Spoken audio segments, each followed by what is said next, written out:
All right, we're in this together, and so I'd like you to engage and ask questions along the way. There is going to be some time at the end for questions and answers, and also I'll give you my contact information, so if you want to talk with me one-on-one, we'll talk about that as well.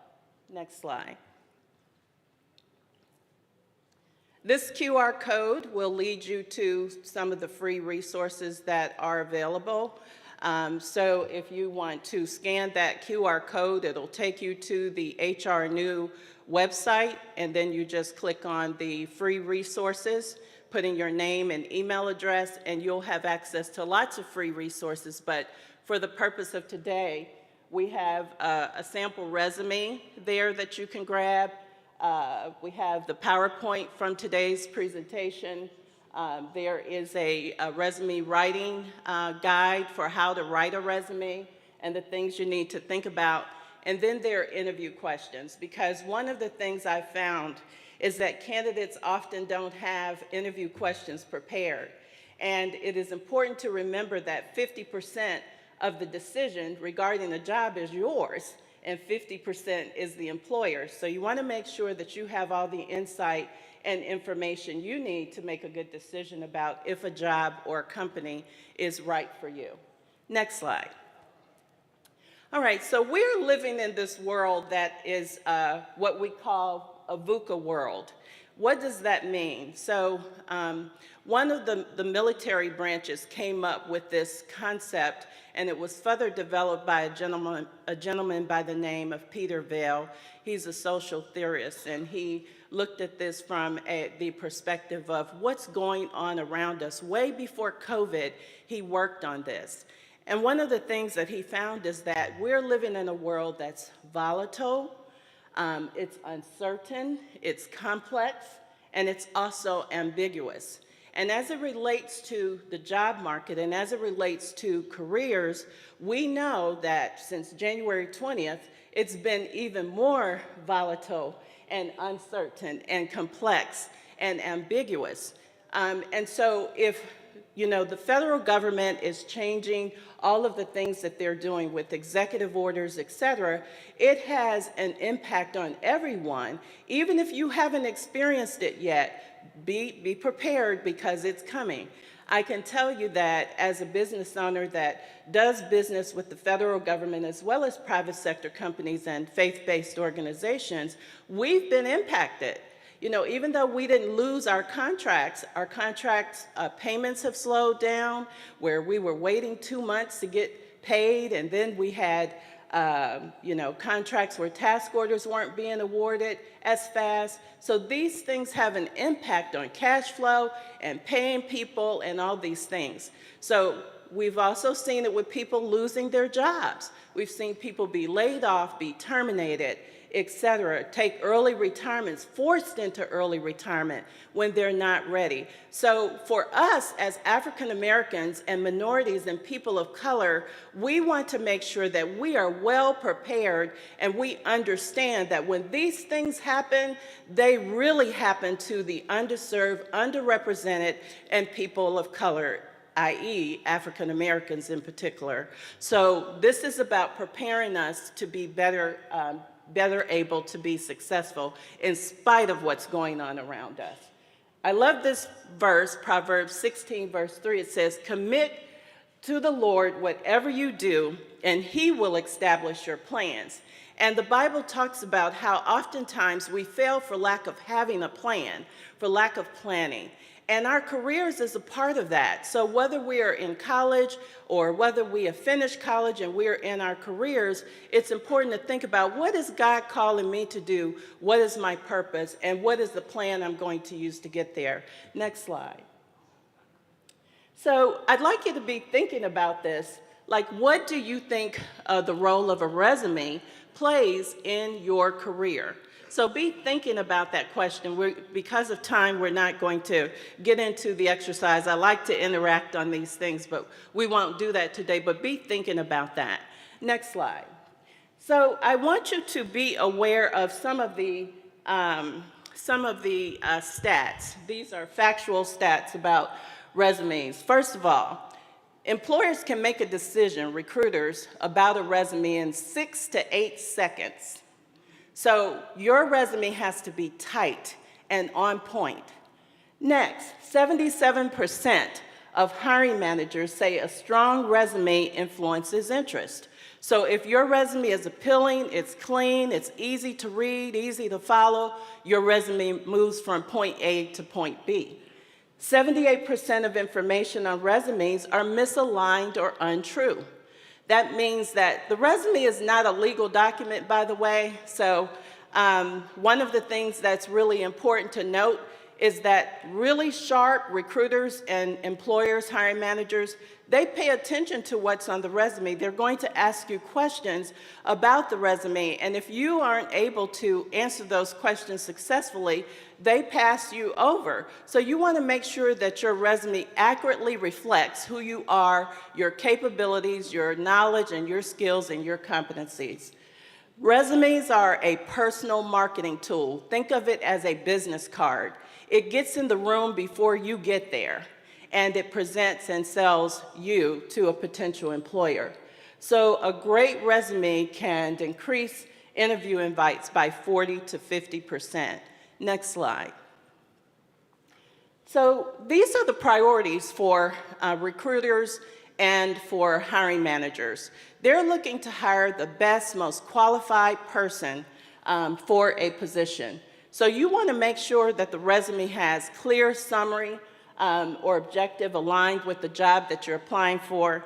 And if you're customizing the resume for each job you apply for, make sure that you take an employer's name in the cover letter and things like that out of it, because I can tell you I've received cover letters that wrote to me, but had another company's name in it.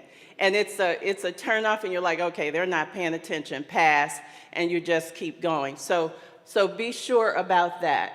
Try to use bullet points instead of long paragraphs, because that's just easier to read and someone can get through it a lot faster. Ensure that you're including your relevant experience and competencies, your education, your credentials, your licensures, certifications, whatever you may have. Also, if you do volunteer work, and all of us are in a faith-based community, it's okay you don't want to have to say on your resume, I'm a Christian, but you can say things, you can use words in your resume that lets a potential employer know that if they're a faith-based company and they believe in the Lord, they're going to see that in the words that you're using in your resume. So it's really important to think about that as well. Also, a lot of companies use what we call applicant tracking systems, ATS. And these systems are sensitive to gathering certain information from your resume. So make sure that your resume is ready for an applicant tracking system and it's easy to upload. Sometimes you've got to cut and paste things into their format to make it work. Be consistent with your job history. If you've got employment gaps in your resume, you want to be prepared to explain those employment gaps. If you have short employment tenures, you want to be prepared to explain that. So a cover letter can help you with those kinds of things as well, because you can explain, oh, I was taking care of my parent for 2 years, and that is why there's this gap in my employment. If you can tell your story, and it's a compelling story, and it's a true story, then you have a higher probability of getting to the interview process, okay? And then keywords. I had a client at the DC Police Department that said, if I don't see this particular skill in the resume at least 3 times, I'm passing, because they don't really have that experience. So if you're applying for a job and you have the experience that is in the job announcement, look at your resume and make sure you have those key words embedded in your resume so it's picked up by the recruiter, by the hiring manager, by the search engines, because a lot of times before the resume even gets to the recruiter, it's being screened by AI, okay? And AI is going to be looking for certain things that the employer has told it to look for before that resume gets to them. And also, you want to make sure that you have the ability to pass background checks. And you've created your list of professional references. Okay? HR is not going to give anything but rank and file. Deborah Stallings worked here from this year to this year. This was her title. They're probably not going to even say if you're eligible for rehire or not. So you want to have professional references ready. So when you get to that point in the interview process, you're able to provide that with ease. And you let those people know that are your professional references that, hey, you're going to be hearing from this company or this company, et cetera, so that they're prepared to respond timely. Because recruiting likes speed. Employers want to fill those positions as fast as they can. So keep those things in mind. Next slide. These are some common mistakes in resumes. So typos, misspelled words, grammar errors, overly generic or outdated content, blocks of text instead of bullet points, no customization for the job that one's applying for, irrelevant or overly personal detail. You don't want to or have to tell your life story in a resume. You don't have to say everything that you did in that job, but you want to talk about these are the top 3 or 4 things that I accomplished. And it needs to not just be a general sentence, but some tangible quantitative information. Over the last year, I hired 100 people, and we have a 94% retention rate of the people that our clients hired. That is better than the national average, which is 60%.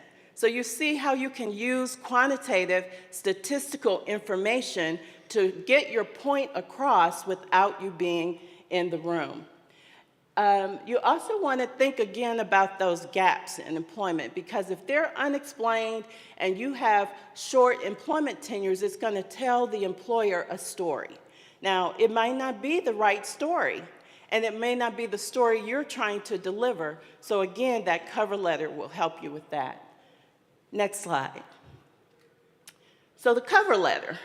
So again, make sure your cover letter is customized. A lot of people skip over this step, and it's so important. You can upload these into applicant tracking systems, into Indeed, into ZipRecruiter, into LinkedIn, et cetera. Or you can email it to the recruiter once you get to that point, if that's helpful. But you want to make sure that you prepare it well, that it adds value, that it tells your story, that it's customized to the job that you're applying for, and that it highlights your purpose, your values, and motivation.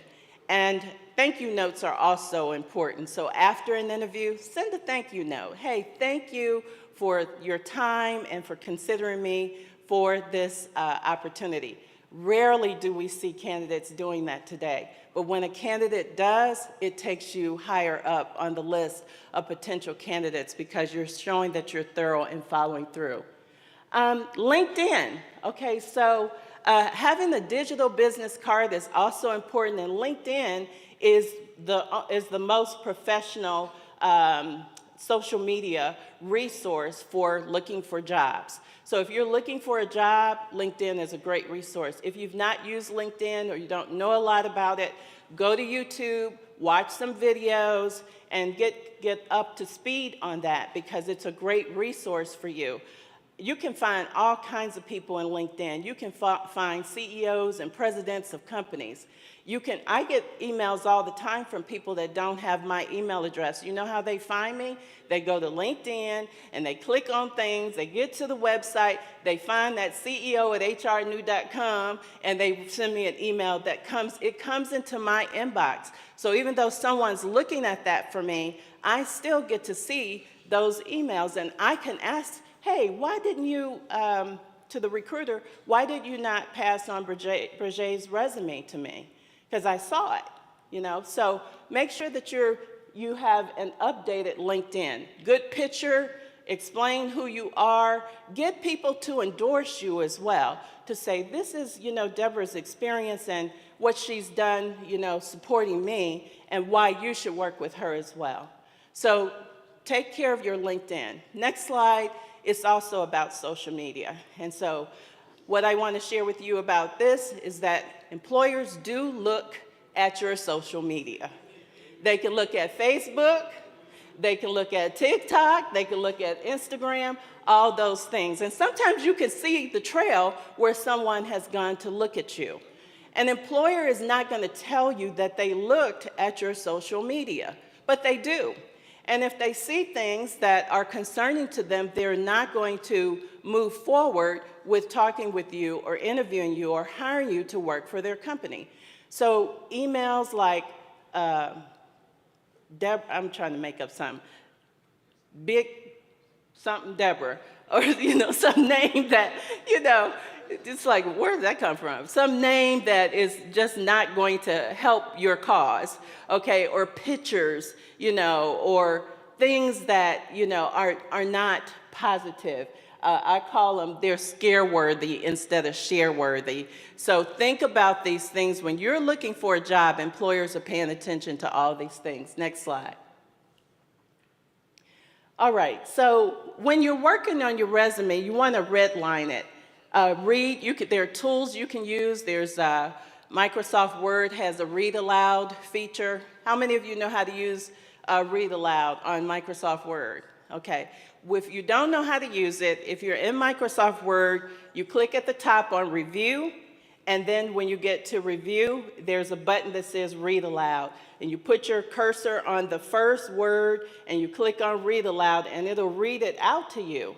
And the benefit of that is that it helps you hear what you've written. So if you have typos or mistakes, it gives you an opportunity to go in and correct and fix those kinds of things.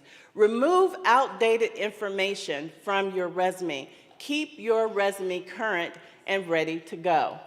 Update verbs and metrics and relevance for the job. Ask somebody you trust to take a look at your resume for you if you're not sure. Next slide.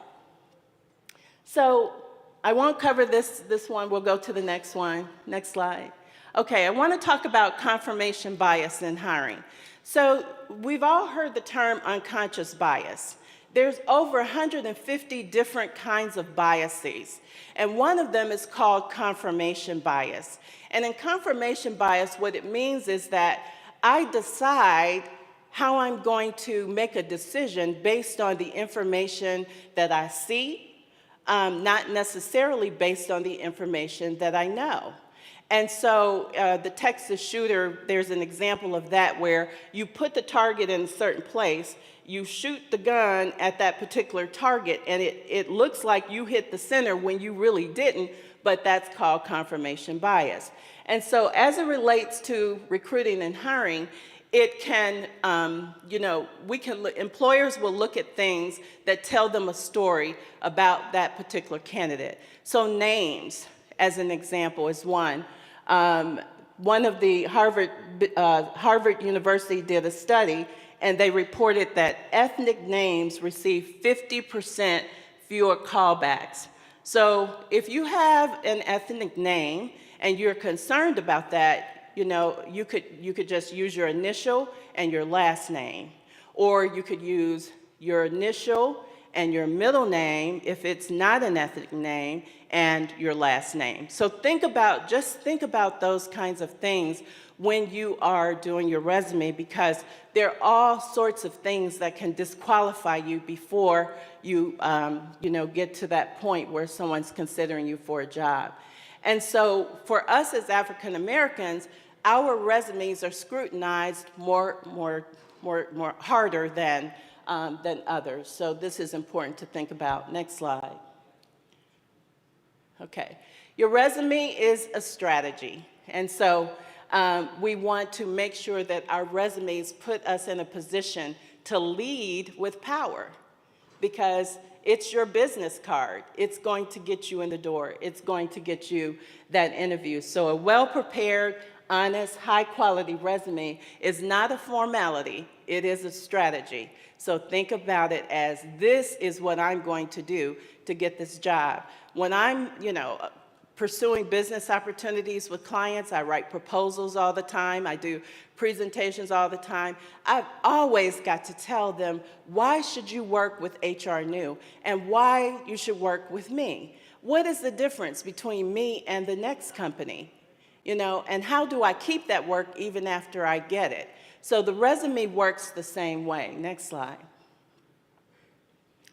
So good news, a strong resume can help you overcome biases and those blind spots in the recruiting and hiring process. It can help us as minorities, underrepresented communities. It speaks for you when you're not in the room. And also storytelling. So think about how you're going to tell your story. I have an employee that works in the Philippines, and I posted an ad on a Philippine job board, and in like 2 hours I had like 500 resumes to go through. Oh my gosh. So, but the resume that caught my attention was this young lady who told her story in her cover letter about being raised by a single parent and the things that her mom did and what she learned and her values and those kinds of things. And it just touched my heart. And I was like, I got to talk to this young lady. And Mika has now been with me 3 years, and she is an amazing, if you all see my social media, that's Mika.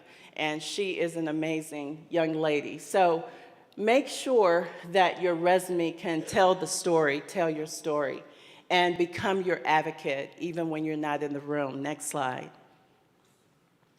All right, so here are the kinds of things that you want to have on your resume. Your name, your professional email, and it can be a Gmail or Yahoo or whatever. Just make sure that it's a professional email. And also make sure you're checking your emails, because sometimes we're not hearing back from folks because they're not regularly checking their emails. So if you know you're in the job market, you should be looking at your emails at least once or twice a day, okay?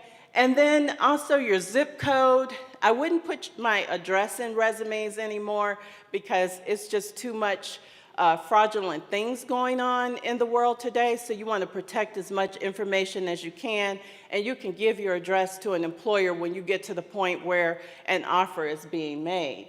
And then you want to, again, summarize 2 to 3 things per job, both quantitative and qualitative. Quantitative means statistics, like I did this in this amount of time, and this is how it benefited my employer, those kinds of things.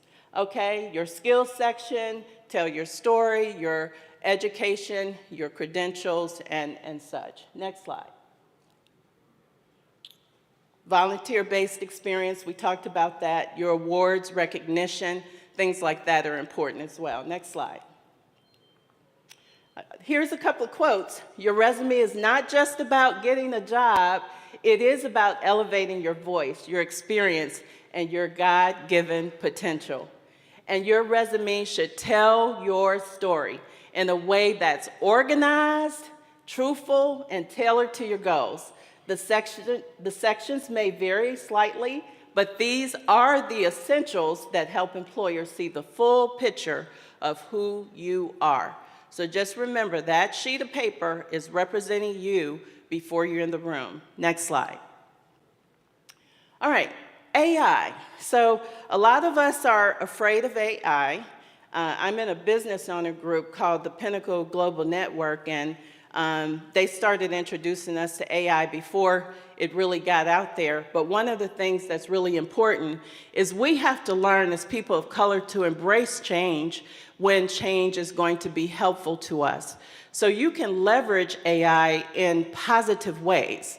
There are some things out there that are not good about it, but there are some things that you can do that leverage it in positive ways.